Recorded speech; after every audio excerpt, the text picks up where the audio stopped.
Good afternoon, everybody. This is Dr. S. Nalim Banu, Assistant Professor of Political Science, Indira Priyadarshini Government Degree College, Nampalli, Hyderabad.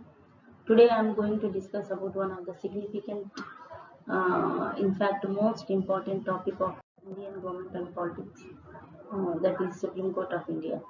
As everybody knows, that any form of government, whether monarchy, democracy, aristocracy, or presidential form of government, or parliamentary or federal or unitary, it has three organs: legislature, executive, judiciary. So Supreme Court of India is the highest judicial organ of the country.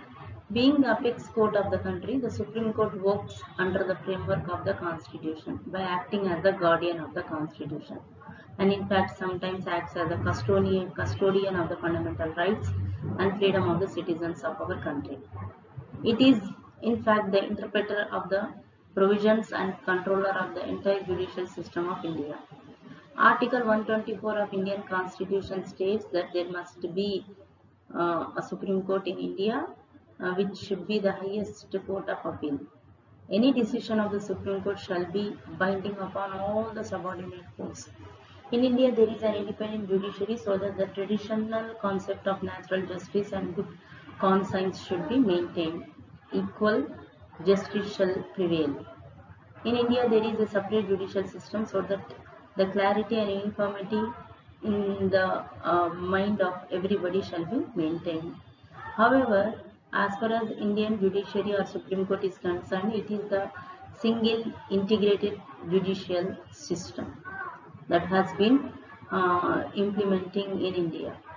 However, coming to know about the historical background of Supreme Court of India, that previously means during British Raj, Federal Court was constituted under Government of India Act 1935, which was considered to be the apex court of India, and that has structured during British rule, and that was the basis for Indian Supreme Court. Later in 1915, when India has started implementing its own constitution, the Supreme Court was established in the place of Federal Court, which took place of the Federal Court. And the Constitution is the supreme law of the land, and it contains the provisions which are enforced by the law. Without the enforcement of the law, the provisions embodied under the Constitution are meaningless. Therefore, the judiciary has independence in order to interpret the provisions of Indian Constitution. Coming to know the organization of judiciary in India, there is in fact a hierarchical system that has been followed in Indian judiciary system. In India, the Supreme Court is the apex judicial authority, followed by high courts and then district courts. And at the last means at the basic level, there comes panchayats. So Supreme Court is in this way has become the apex court. Let us discuss this hierarchy of judicial system in India in a detailed manner. So the judiciary of India consists of several courts, but Supreme Court stands at the apex. So Supreme Court. So below Supreme Court there exist high courts, which is there in every state. Okay, some states are having 2 states or 3 states are having one high court also. That is another thing to be discussed. So again, high courts means within the states there exist 2 types of courts: one district and session courts, another metropolitan area. In metropolitan areas, at district level, district and session courts. At metropolitan area, that is in cities, there exist metropolitan courts, means that is called magistrate courts. Again, in metropolitan area, the courts like civil cases, civil city courts, city civil courts exist, and presidency small cause court also exists.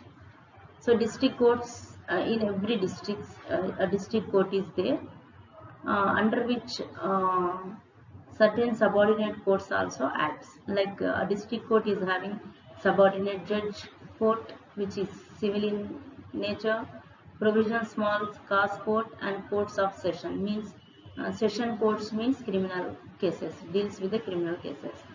So civil courts again divided into means the subordinate courts to the civil courts in India are municipal courts or Nyaya Panchayats. Then again the criminal courts again divided into subordinate magistrate courts and Panchayat Adalats. Subordinate magistrates courts again divided into judicial magistrates and executive magistrates. So this is the structure of Indian judiciary, where the Supreme Court of India stands at the apex in the hierarchy of judicial system. Coming to know the qualification of the judges of Supreme Court, Article 124(3) of Indian Constitution lays down the qualifications for a person to become the judge of Supreme Court, either Chief Justice or other judges. First of all, he should be the citizen of India, and if he should be eminent jurist, he must be the judge of a high court for at least 5 years. Means he should act as a judge in the high court for a minimum period of 5 years, or he has been an advocate of high court for at least 10 years, or an advocate of 2 or more such courts. So in this way, what I want to say, these are the qualifications to become the judge of the Supreme Court. But in 2015, the Modi government has appointed a commission that is called Judicial Appointment Commission, National Judicial Appointment Commission, NJS. Earlier to it, the judges of Supreme Court have been appointed by the President on the advice of the collegium system, means on the advice of a group of judges who are going to give the advice to the President of India. And those group consist of, and that group in technical term called college, so which consists of the Supreme Court judge and other judges. But in 2015, the government of India has appointed NJAC. NJAC means, like in Britain, judges of highest court have been appointed by a commission. So in the same way, Indian government also appointed a commission, NJAC, in 2015, which is supposed to appoint the judges, which is consist of the judges, the Supreme Court judge and the other judges, including the minister and two persons from Indian cabinet. But the Supreme Court of India has scrapped the NJAC. Why? Because they didn't want to involve the politics in the judicial system. So in this way, again, Supreme Court of India got success in regaining the system of collegium system. So India now, collegium system is there as far as the appointment of the judges are concerned. Coming to know the terms of office and removal of the judges of Supreme Court. As everybody knows that Supreme Court judge has a tenure until he has attained the age of 65, and in case of high courts, 62. However, the tenure of judge can be shortened on the following conditions, like if he resigns, Article 124(2), if he dies during the tenure, and if he is impeached. A judge of Supreme Court stands removed, means if he goes against the Constitution. So, and the motion for impeaching the judge is must be signed by the 50 members of Rajya Sabha and 100 members of Lok Sabha. This is must and should. So, a motion which is going to start or initiate the impeachment against any judge of Supreme Court shall be signed, means shall get the approval of 50 members of Rajya Sabha and 100 members of Lok Sabha. Any inquiry, an inquiry committee consisting of Supreme Court judge and Chief Justice of High Court, an eminent jurist is constituted for the investigation of the charges. So now the charges that has been leveled against the judge should be consciously or keenly observed by a committee which is going to inquire the whole scenario. If the inquiry committee proves that the charges, then it is addressed in both houses of the parliament. So after the inquiry committee is going to provide an evidence that the charges are correct, are true, then it is going to address both houses of the parliament. If the motion is passed with, then the motion should be passed by 2/3 majority in both houses of the parliament separately, and then it is addressed to the president. The judge has the right in order to prove that he is not a guilty. Means every judge has been given the chance. If the president is satisfied with the motion addressed to him, he may issue an order to remove the judge. This is the process of removing the judges from the office if they go against the constitution. However, in the history of India, political history of India, so many judges have been faced the impeachment, but none of the judge has been removed. Why? Because the first and the foremost judge who has faced the impeachment process was E. Ramaswamy, the judge who belongs to Madras, and he was the former Chief Justice of Punjab High Court, who was having the allegation of misusing, means abuse of or misuse of the money for his own, means public money for private purposes. But before the charges are going to be proved, he has, what I want to say, resigned. So in this way, not only E. Ramaswamy but other judges of Supreme Court or High Courts have also faced the same impeachment process, but they have either resigned or faced a kind of what I want to say, defeat in either house of the parliament. However, the process of impeachment of judges we have taken, means the framers of Indian Constitution have taken from American Constitution. In America, even the presidents have faced the impeachments. Coming to know salary, allowances, other amenities that has been given to the Supreme Court judges.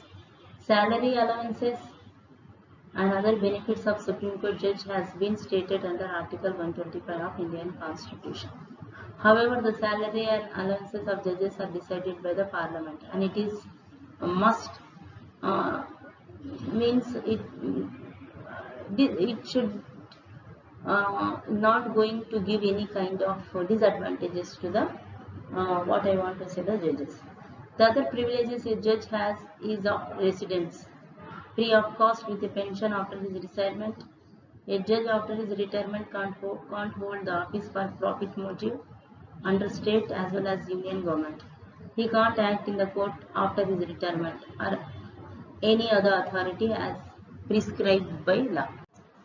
One of the main objectives of giving the high salaries for the judges is so as to make them independent from the influence of the executive or any part of organization which is going to affect the whole judicial process.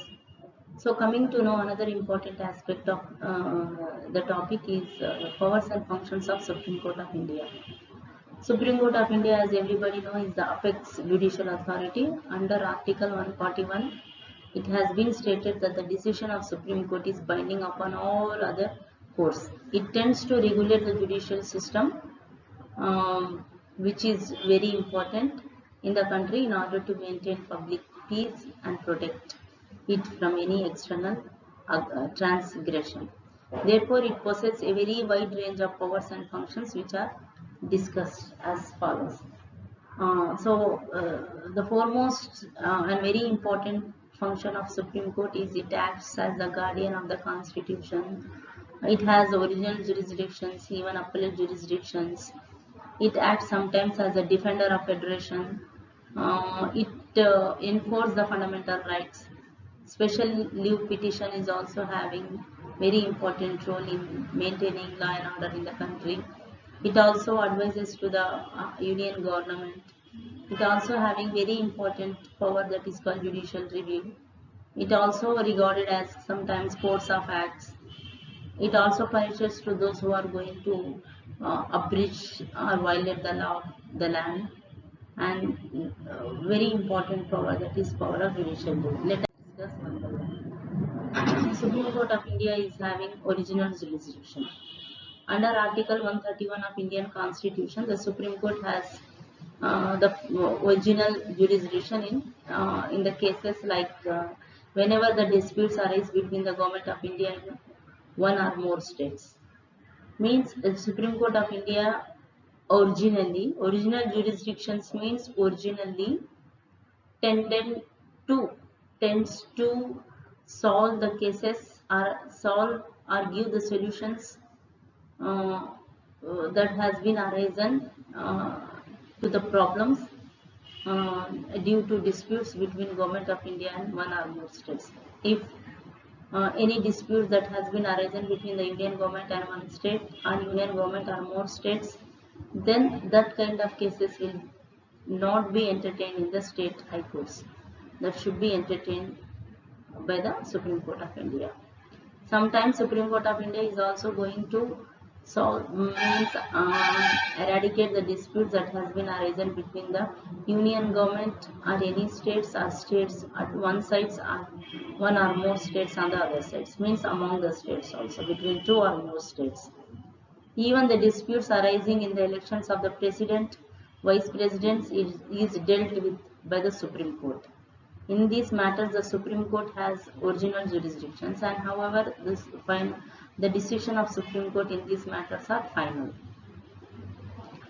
And it's one more thing which I want to discuss here, that Supreme Court exercises its power without intervention of any other judicial authority. So, one of the important differences between Supreme Court of India and the Federal Court of America is that both are federal form of government. But as far as Indian Supreme Court is concerned, originally it has been assigned so as to solve the disputes that has been arisen between the what I want to say states and central or among the states. But as far as American Supreme Court is means highest court is concerned, there America stands for pure form of federation, which is having its own what I want to say highest courts at the state level. So there the highest courts are the final court of appeal. But whereas in India the final court of appeal lies only Supreme Court. So Supreme Court of highest court of America is also having the original jurisdiction like that of India, so as to solve the problem that has been arisen between the center, state, etc. Coming to know appellate jurisdiction. As I have now only told that in America every state is having its own highest court, which is the final court of appeal. But as far as in India, the final court of appeal is Supreme Court. And in fact, Supreme Court is the apex authority, judicial authority of appeals, and enjoys the following cases. It entertains the cases that has been come to it through appeals are three types. One constitutional cases, another civil cases, another criminal cases. So coming to know constitutional cases, under Article 132 of Indian Constitution, it has been stated that an appeal from any final judgment of the Indian court, that is High Court, whether of criminal or civil in nature, for which the High Court issues a certificate stating that it contains substantial question of law as to the interpretation of the provisions of the Constitution, lies in the Supreme Court. Even if the High Court refuses to issue the certificate, the Supreme Court has the power to grant the case in these matters. So what I am trying to say here is that any constitutional matter, okay, that comes from the lower courts can be entertained by the Supreme Court. But the condition is that the High Court should write a letter. Sometimes if High Court refuses to issue the certificate, then also Supreme Court has the power to entertain, so as to solve the constitutional deadlock. Second important types of cases where Supreme Court entertain, that those are civil cases.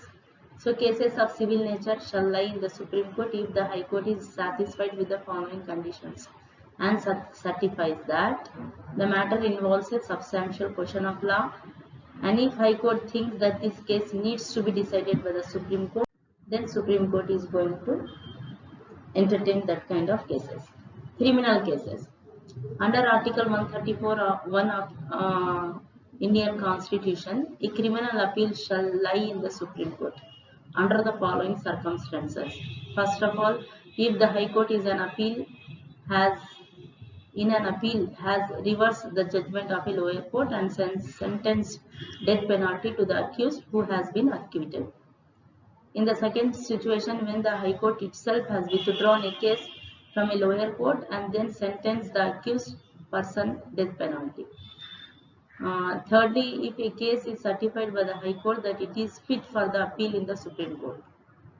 Sometimes Supreme Court is confirmed with the powers by the Parliament in order to deal with certain cases decided by the High Court.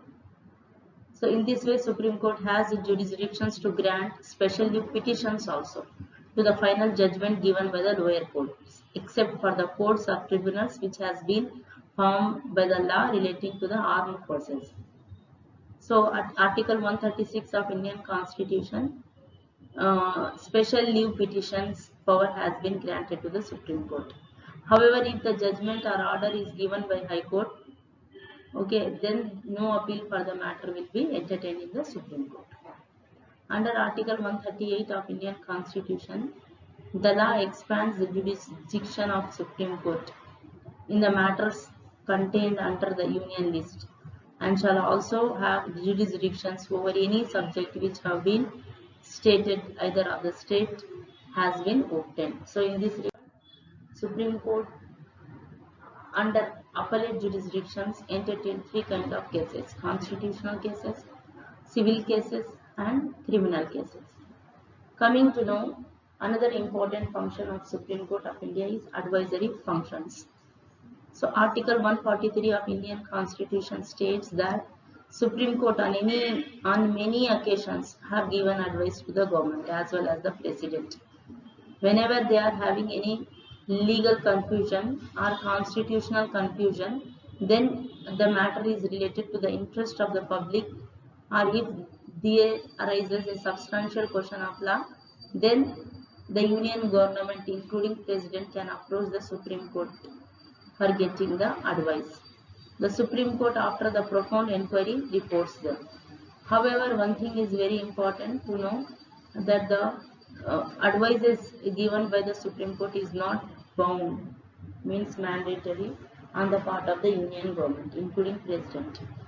It is up to the President or Union government that they can follow. If they are not follow also, they won't follow also, there is no binding on them. So as to implement the what I want to say, the suggestions given by the Supreme Court on any legal matters. Court of record. Supreme Court is regarded as, in fact High Court also in India has been regarded as court of record. Under Article 129 of Indian Constitution, it has been stated that very clearly, in fact, that the Supreme Court of India is regarded as court of record and has the power to punish for the contempt itself. A court of record means the proceedings, decisions or acts of the courts which are enrolled for the evidential matter and for the intermediate or testimonial purposes. They are unquestionable when presented before any other court.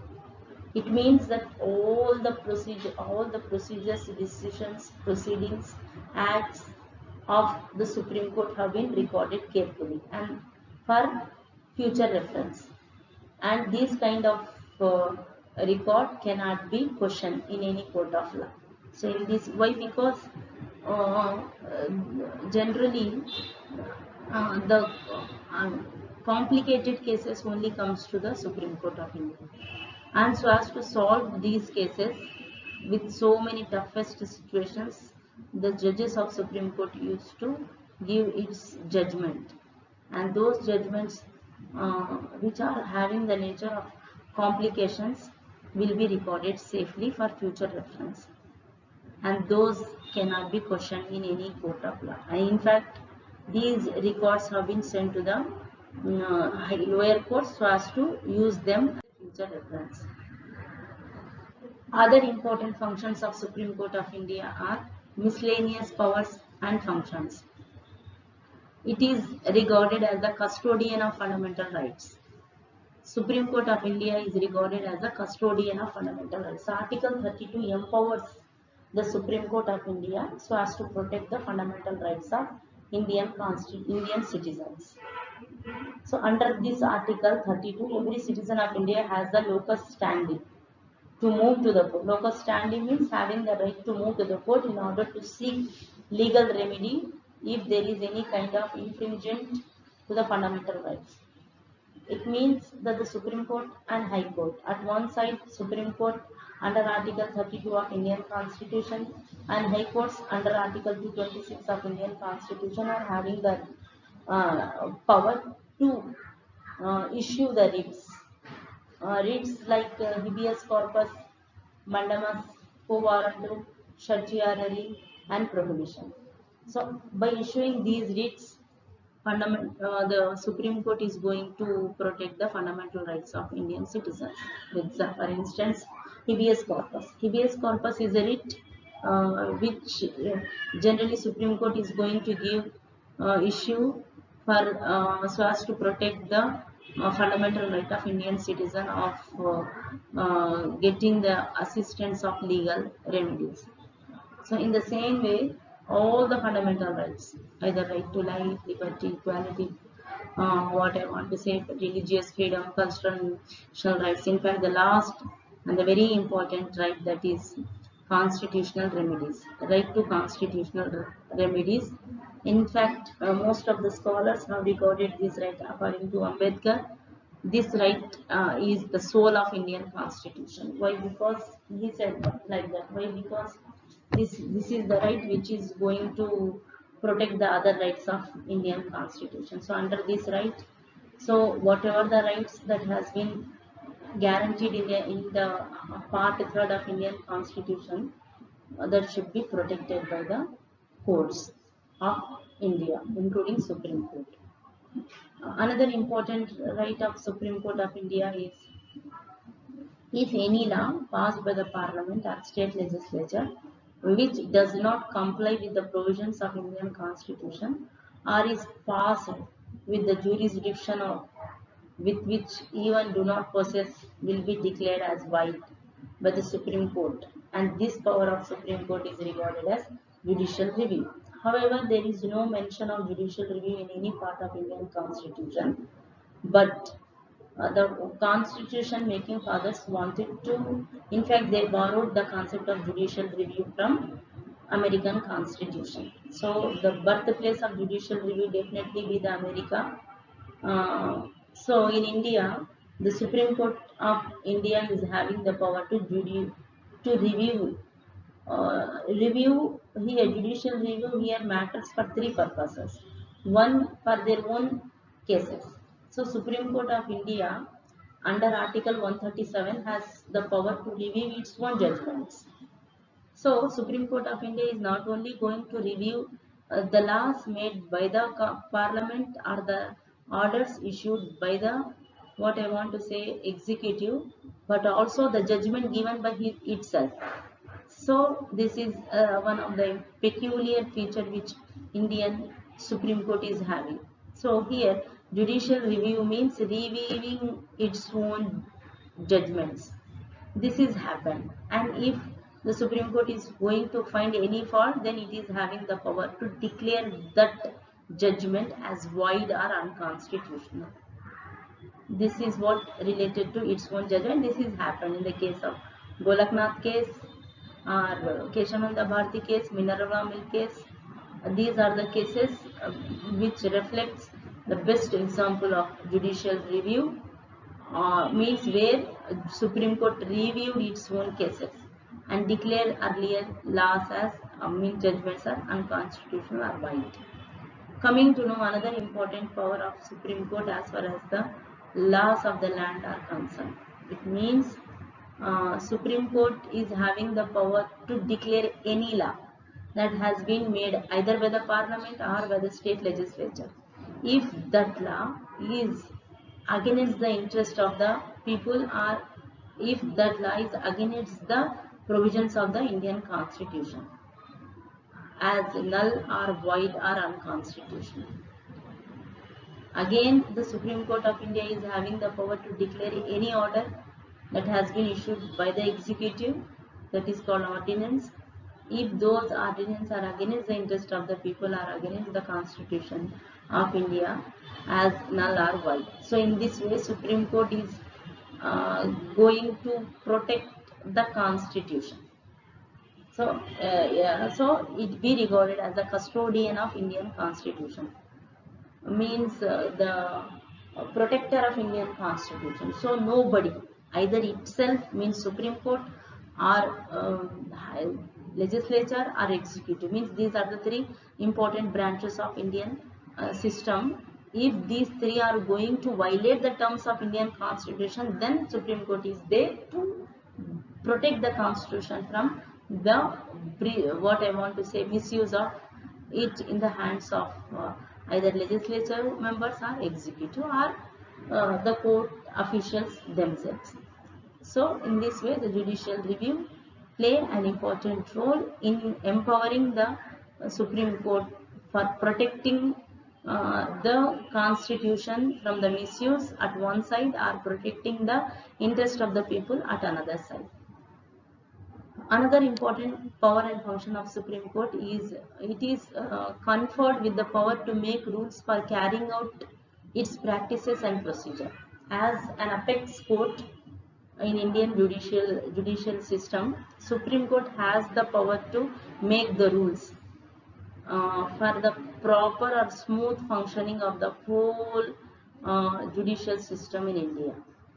So for proper administrative cause purpose, the Supreme Court of India can formulate the rules and regulations and send the same for the lower courts. Supreme Court under Article 129 has the power to punish a person if found guilty of contempt of court. So Supreme Court of India is also having the power to punish those people who are going to find guilty of contempt of court. Means contempt of court means if anybody who are going to oppose the directions, the orders given by the Supreme Court authorities, then they can be, what I want to say, punished under the law. And the punishing authority must definitely be lie in the Supreme Court. Either the punishment includes 6 months to 2 years imprisonment or fine of some money. So in this way, Indian Supreme Court has been playing an important role in protecting the rights of the people at one side, or what I want to say, protecting the constitution that is a law of the land at another side, and keeping legislature and executive within their limits. So nowadays, in through 1990s, a new concept that has been arisen in Indian political system, in fact new trend, that is called judicial activism. So judicial activism means judiciary has been actively performing its functions without any kind of interference either from the executive or from the legislature or any private office or organization, has been playing an active role in all matters. All matters means including the environmental protection matters, including giving the rights to the cleaning of, I want to say, Ganga, to the protection of Taj Mahal. So all the cases. Why? Because nowadays earlier people used to feel a kind of difficulty for approaching the courts, but nowadays it has become very easy because of the introduction of one of the important concept that is called PIL, public interest litigation. So this PIL are special leave petitions. These are the two important weapons, I can say, through which even the common man also can afford to go to Supreme Court or approach Supreme Court for getting redressal of their pains. So in this way, nowadays Supreme Court of India has been playing an important role. The role may be lie not only in protecting the fundamental rights, but also the things which are related to the life of, what I want to say, the individual. So in conclusion, what I want to say, that the Supreme Court is the apex judicial authority which has a very wide jurisdiction, and it enjoys enormous powers and functions through which it performs for the general interest of the public. It is the protector of fundamental rights of an individual at one side, and at other side its grand vision interprets the provision of the Constitution. It guarantees the socio-economic justice to the citizen of India, in fact citizens of India, and makes the laws which are unquestionable nature and binding of all upon all the other courts. So this is what the brief discussion of Supreme Court as far as Indian polity is concerned. Thank you very much for giving the opportunity.